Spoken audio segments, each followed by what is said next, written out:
Hello, beautiful souls, and welcome to Cosmic Currents, a space for energetic tune-ups. I'm Pauline Marie, and I'm here to share alchemized, embodied teachings born from my own journey. My mission is to offer loving wisdom that supports your becoming so you can step fully into your highest expression and walk in harmony with the earth. Every week, we'll dive into a fresh cosmic download. We'll weave together the wild unknown archetypes, animal spirits, with your own soul recognition, to explore how these energies may show up in your life. And we'll look at the light and shadow, learning to harmonize these currents as they flow through your unique signature. So thank you so much for being here. I truly appreciate it. And if you're new here, thank you so much for being here. So this week's cosmic current is practice the power of being undistracted. And this is a really powerful message for the times that we're in right now. And it certainly is perceived sometimes as not an easy practice, but it's a simple practice. So let's get into the download first. The world around us may appear loud, chaotic, and constantly shifting. New cycles move quickly. Collective emotions rise and fall. Stories compete for our attention from every direction. Yet beneath all of this movement, your true center remains steady and unchanged. That center is the heart. The heart is not simply an emotional space. It's an energetic home, a living center of awareness where clarity, compassion, and inner knowing reside.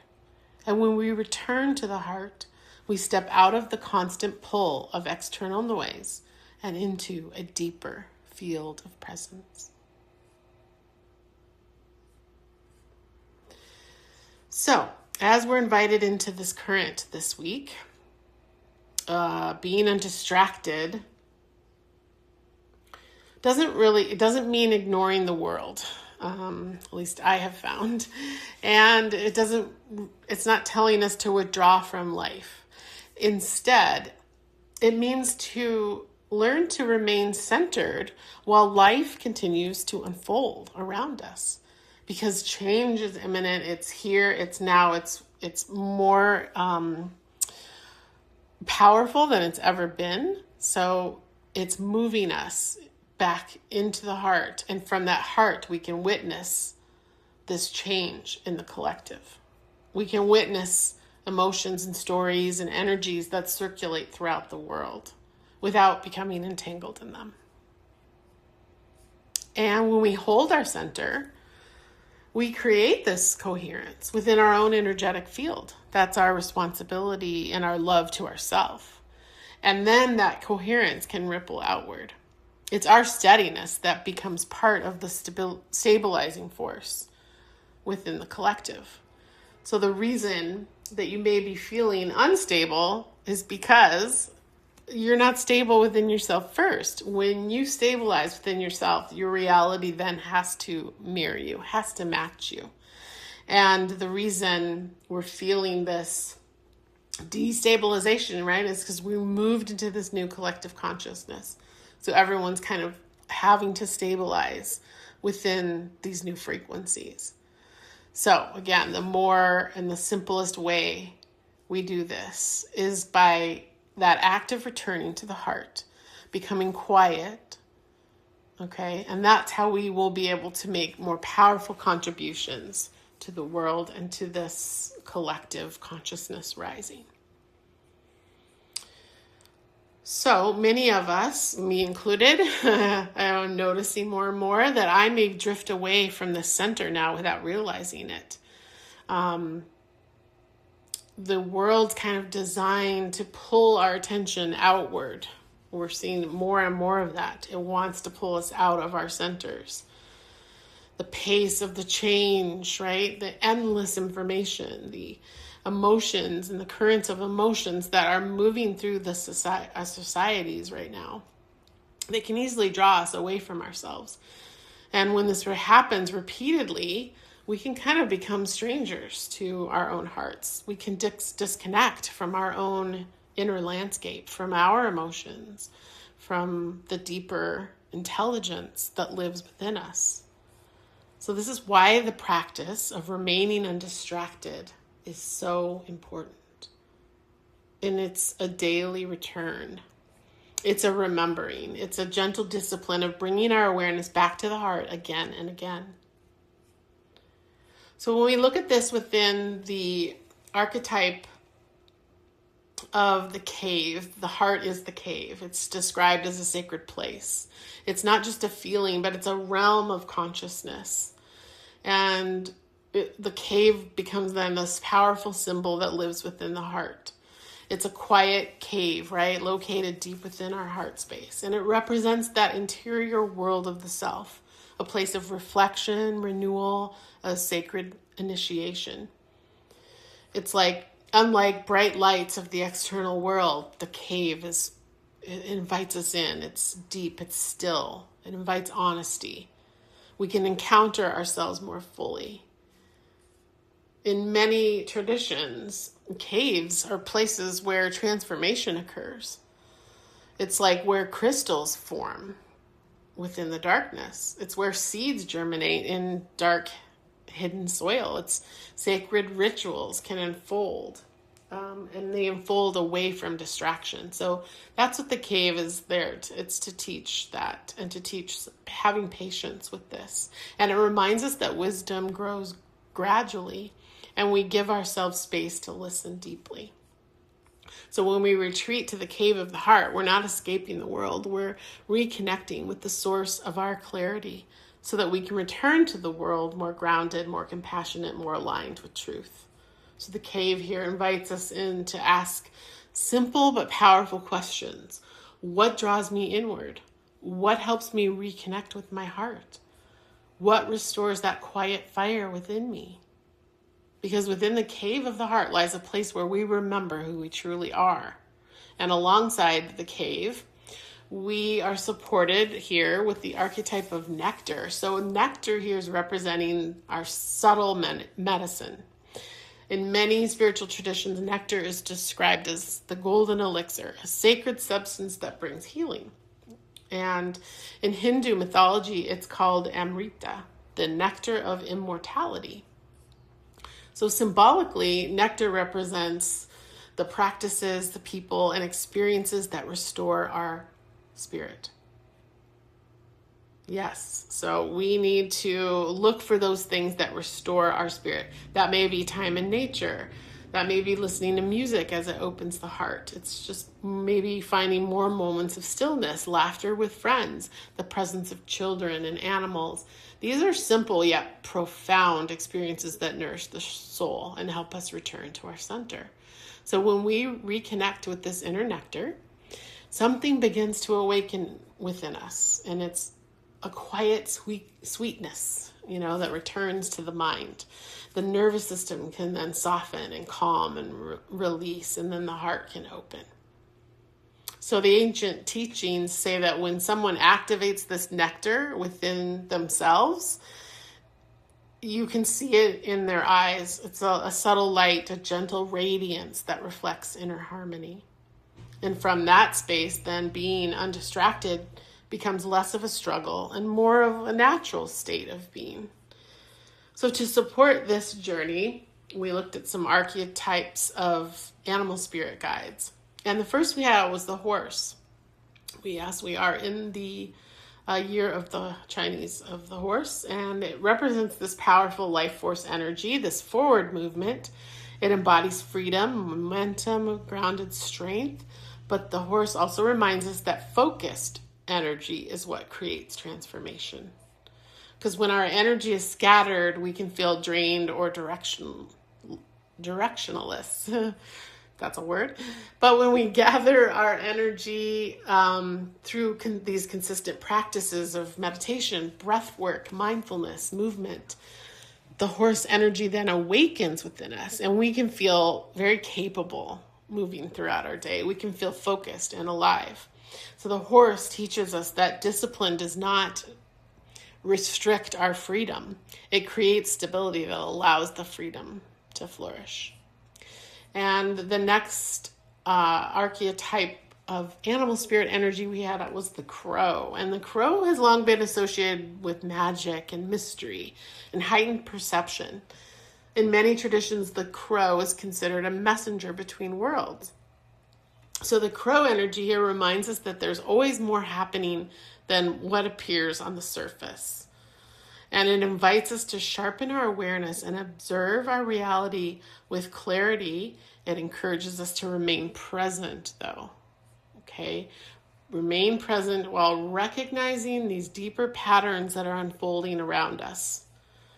And the crow is deeply connected to intuition. So when our minds become quiet and focused, intuitive insights can move through us more easily. We can do things like meditate and journal, spend time in nature, and, meditative practices, even such as Tai Chi or contemplative movement. And that helps us keep that crow energy, if you will, balanced and clear. And then our final animal spirit guide that came out was the whale. And the whale carries the wisdom of emotional depth. And the whale reminds us that true peace isn't found by avoiding emotions, but by learning to move through them with compassion and awareness for ourselves. And when the whale energy is balanced, we'll feel calm and steady and emotionally resilient. So even when life becomes challenging or difficult, because there'll always remain those peaks and valleys, but with the whale present, we can descend into those deeper waters or those valleys, those times, those deeper valleys of the heart, and find the wisdom and the strength. So the whale also carries frequency of compassion. Its nurturing and healing qualities are associated too with the feminine principle. So connecting back to our balance in the balance of the masculine and feminine, and really balancing, really connecting with that feminine, divine feminine presence here is an important message. So together, all of these guides remind us that the power of being undistracted isn't actually passive. It's an active relationship with our awareness. It's the practice of returning to the heart, returning to the cave, returning to the nectar that restores our spirit, whatever that nectar is for you. And as humanity continues to evolve, we're collectively learning to anchor in these higher frequencies of awareness within the heart. And this is the shift, the movement towards the 5D consciousness. That's the state where love, compassion, unity with wisdom come as guiding forces in our lives. And this shift requires that wisdom, that discernment. It requires the ability to witness all of these stories unfolding around us without being lost within them. So our collective narratives are changing, and old structures and beliefs are dissolving while new understandings begin to emerge. And in this transitional space, polarity often becomes even more visible. Light, shadow, truth, illusion, clarity, confusion, right? Because that's just kind of this process of how that evolution happens. It comes into our awareness more, and it feels like there's more polarity. But they're just invitations. Those contrasts aren't here to redivide. They're invitations to practice conscious choice. They're invitations to return to the heart. So another layer of this journey that I feel that unfolds within it, and what I call the mythic frame, it's that realm where stories shape collective meaning. This is where our human 3D lived experience had been built upon stories. Stories about who we are, about how the world works, about what we believe is possible. Those stories and narratives influence everything: our emotions, our values, our shared reality. Yet now the wisdom arises, this new higher collective consciousness wisdom arises when we learn to witness these stories without being trapped inside of them. This is where we can acknowledge a story without identifying it. We can feel an emotion without being consumed by it. This is the deeper essence of being undistracted. This is the awareness that we move into from what I like to call the tribal heart. Here is where the practice expands beyond the individual into the collective. And communities can form from a coherence through shared presence, mutual care, conscious belonging. And harmony here arises not from sameness, not from everyone being the same, but from attunement, from listening to one another while remaining connected to our own center. And then that collective heart becomes coherence. And that's where the magic happens. That's where groups and communities begin to function like a living organism. It's like a field of awareness that emerges out through supportive growth, supportive healing, and the evolution for everyone within that. So even in that, though, we remain mindful. Always. Because even that tribal field, if you will, it can fall into shadow. It can be rigid or exclusionary. And we want true belonging. True belonging never requires us to abandon ourselves. Never requires that we abandon our own sovereignty. Okay? And so that leads us into this higher path. This presence that participates in community while remaining rooted in the wisdom of the heart. And so between those layers of awareness that we move what we call emotion, or what I call emotion, that's energy and motion. Stories and emotions and meanings flow through individuals and communities alike, and they evolve over time, they adapt and they transform. So stories survive. They can be told because they move. Our task isn't to cling to them, but to notice how their meaning evolves and how our relationship to those stories change. So it's through that awareness we continue to practice the power of being undistracted, returning to the presence, returning to the heart, and allowing wisdom to emerge naturally from within. So as you move through your week, practice this. Try to remember this simple invitation to pause, to breathe, to return to the heart, to enter that quiet cave within, and reconnect with the nectar that restores your spirit. Allow the horse to carry your momentum, the crow to sharpen your perception, and the whale to guide you into deeper compassion. And from this place of centered awareness, you become a stabilizing force within the collective field.